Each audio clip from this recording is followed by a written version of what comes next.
Diversity, equity, inclusion, and cultural competence are all really important principles here at East Carolina University. We have a very broad definition of diversity that is encompassing. As a diversity practitioner, I don't think you can talk about diversity in its broadest sense without talking about inclusion. And so all of these pieces are important at East Carolina University.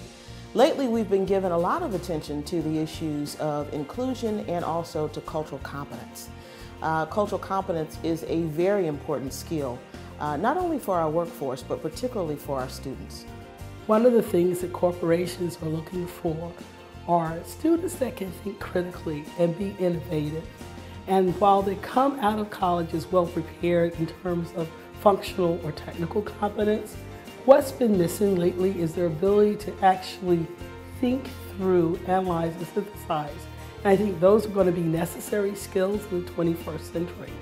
One of the things that we're aware of is that to become culturally competent, it starts with awareness, knowledge, skills, and then applying that knowledge, skills, and awareness in terms of behavior. So we've developed a program by which a student will journey through all those 4 levels of understanding.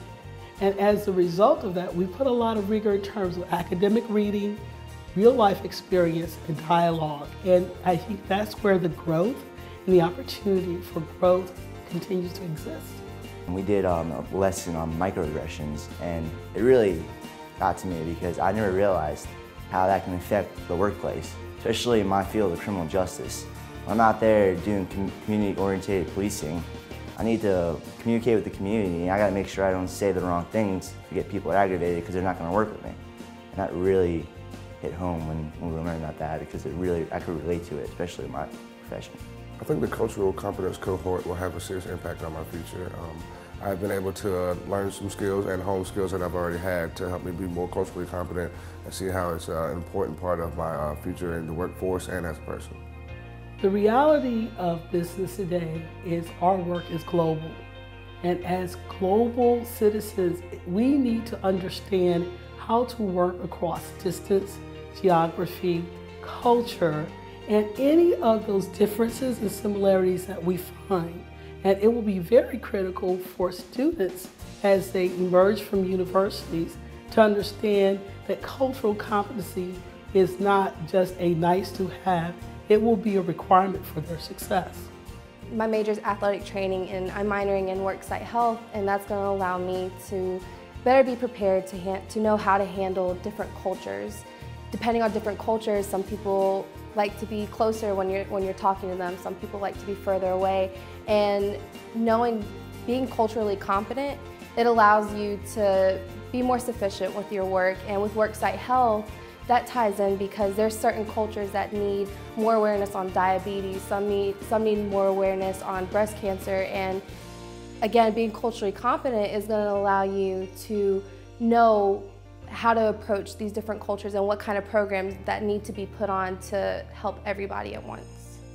The corporate advisory partners have a vested interest in making sure that the graduates of ECU have the requisite skills that we're looking for in tomorrow's workforce. So it's a very selfish perspective on our parts. We want to make sure that folks coming into our organizations have, in addition to being fully educated, have the ability to learn and help us prosper. I think it's very important to this program. The CAPS members are where we aspire to be soon one day. We aspire to have either a profession of or work for one of the CAPS members' companies, corporations, and being out there on the front line, being able to see what we're doing with cultural competence, they'll be the first ones to want to tap the resources that we are receiving through the cultural competence cohort. So I think without them, it would be a disconnect between what we're doing and where we're trying to go in our future with our careers. Cultural competence is very important to leadership because it allows you to see different types of cultures, and it allows you to kind of broaden your horizons and learn how to empathize with people of different cultures. I would tell any student considering the Cultural Competence Cohort program that first of all, you're going to get out of the program what you put into it. You can't expect for the CAPS members and the faculty and staff who are helping with the program to do it all for you. It's a learning process, and it's a process that's never done. When I get done with the cultural competence program, I'm still going to be working on my cultural competence because it's never ending. There's always room for learning. There's always room for change and growth. So I tell them that it's a great experience. I'm getting to meet a diverse group and learn a lot about yourself and a lot about others. We understand that diversity, inclusion, and cultural competence are strategic advantages. And any way that we can help the university prepare, we're going to do that.